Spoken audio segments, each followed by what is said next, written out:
Et si on colorait le monde à notre échelle de bienveillance et d'empathie?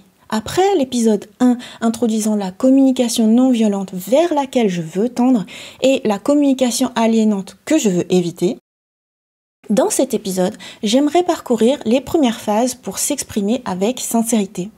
Je propose de documenter les points clés qui me sont essentiels en une série de vidéos dédiées à la CNV. Et peut-être que ça pourra vous servir de rappel, d'aide-mémoire ou de découverte. Allons-y! Mais Sakura, c'est Rosalis, salut! Je suis une illustratrice qui aime partager chaque jour ses passions sur YouTube, qu'il s'agisse d'art et culture manga, mais aussi lifestyle fun et créatif. Bienvenue aujourd'hui dans cette vidéo bien-être, j'espère qu'elle pourra vous inspirer. Les 4 phases pour s'exprimer en communication non violente. En CNV, il s'agit de prendre conscience de l'importance des besoins. Ce qui compte ici, c'est de clairement les exprimer. Et pour nous aider à ça, on passe par 4 phases. 1. Observer les faits en commençant par « quand je vois que ». 2. Identifier les sentiments en disant « je sens, j'éprouve ». 3. Reconnaître les besoins avec « j'ai besoin de, je voudrais que ». Et 4. Exprimer des demandes en demandant « serais-tu disposé à, est-ce que ça te dirait de ». Ça, c'est ma petite fiche mémo. Maintenant, approfondissons un peu ces 4 phases. Phase 1. Observer les faits. Observer les faits, c'est observer sans évaluer. Sinon, l'autre risque d'entendre une critique et de résister. Pour observer sans évaluer, j'ai noté 4 cas évitables en remplaçant son expression critique par une phrase plus neutre. Cas 1, le jugement. Remplacez le début de phrase « tu es ceci ou cela » par « quand je vois que ceci, je pense que tu as cela ». Ça montre une observation. Cas 2, l'opinion. Remplacez « tu es trop » qualificatif par « tu as fait N action ». Remplacez « souvent » par « N fois » par « N temps » est plus objectif. Cas 3, le verbe connoté. Remplacez « traîner » par « commencer tard ». Autre exemple, remplacez « se plaindre » par « dire N fois que chose lui déplaît » est bien moins critique. Cas 4, la certitude de prédiction.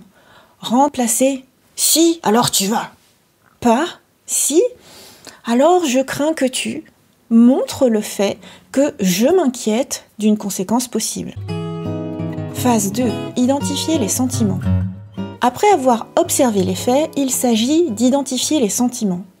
Un sentiment est un messager, un indicateur de besoins comblés ou non comblés. Il alerte sur ce qui demande l'attention. Pour ça, il y a un vocabulaire en communication non violente.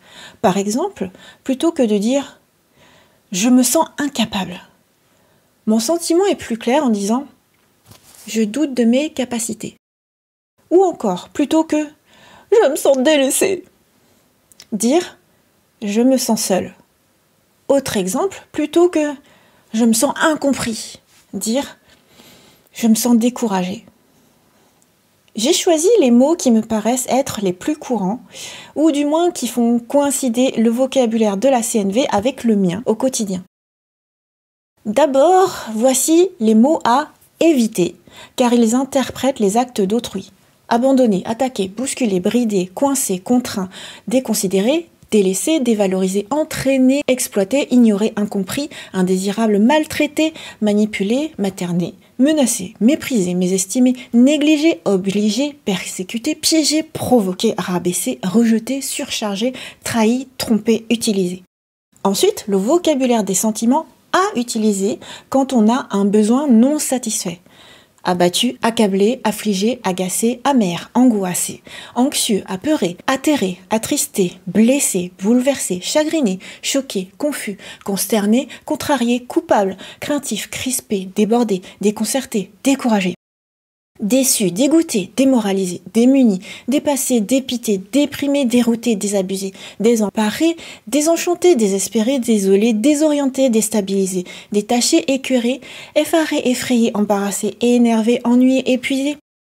Exaspéré, excédé, fâché, fatigué, frustré, furieux, gêné, honteux, horrifié, horripilé, impuissant, inquiet, insatisfait, irrité, jaloux, las, lassé, malheureux, mécontent, mélancolique, navré, nerveux, paniqué, pas intéressé, peiné, remonté, résigné, seul, sidéré, terrifié, tourmenté, triste, ulcéré, vexé, vide.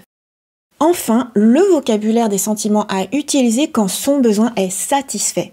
Admiratif, amusé, apaisé, attendri, bien, disposé, bouleversé, captivé, charmé, comblé, confiant, content, décontracté, délivré, détendu, ébahi, ébloui, émerveillé, en harmonie, en sécurité, enchanté, encouragé, enjoué, enthousiaste, fier, heureux, inspiré, joyeux, léger, libre, passionné, rassasié, rassuré, ravi, reconnaissant, régénéré, regonflé, réjoui, remonté, revigoré, satisfait, serein, soulagé, tranquille, vivant.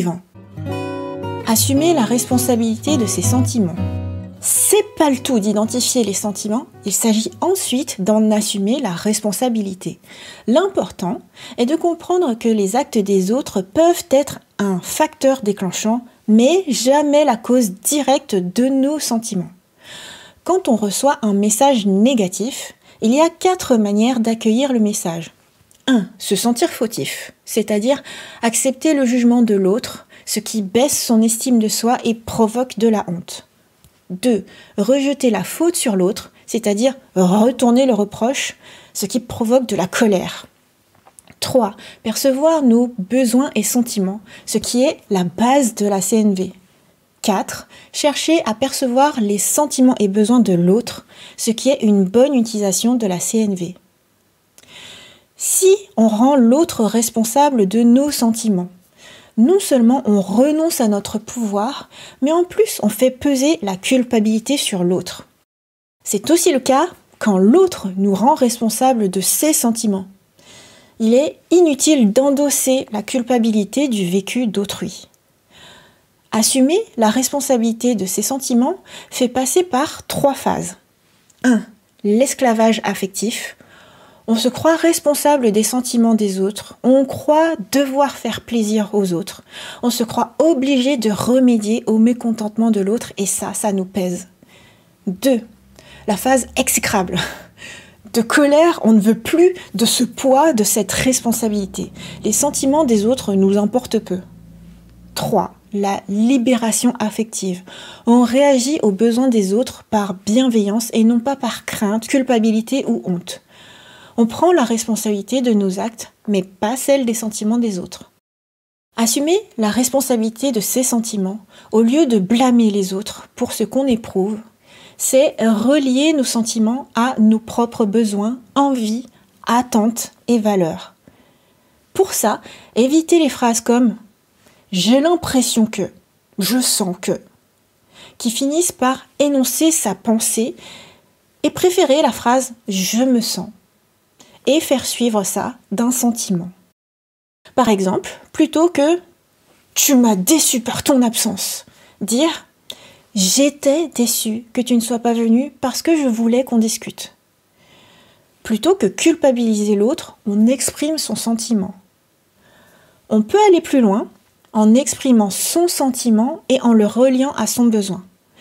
Par exemple, plutôt que « je suis déçu que tu ne finisses pas tes légumes », dire « je suis déçu que tu n'aies pas fini tes légumes parce que j'aimerais que tu vives en bonne santé. » Plutôt que de mettre la responsabilité de son sentiment sur l'acte de l'autre, on exprime pour quel besoin on ressent ce sentiment. Exprimer ses besoins est justement la phase 3 pour s'exprimer en sincérité en CNV.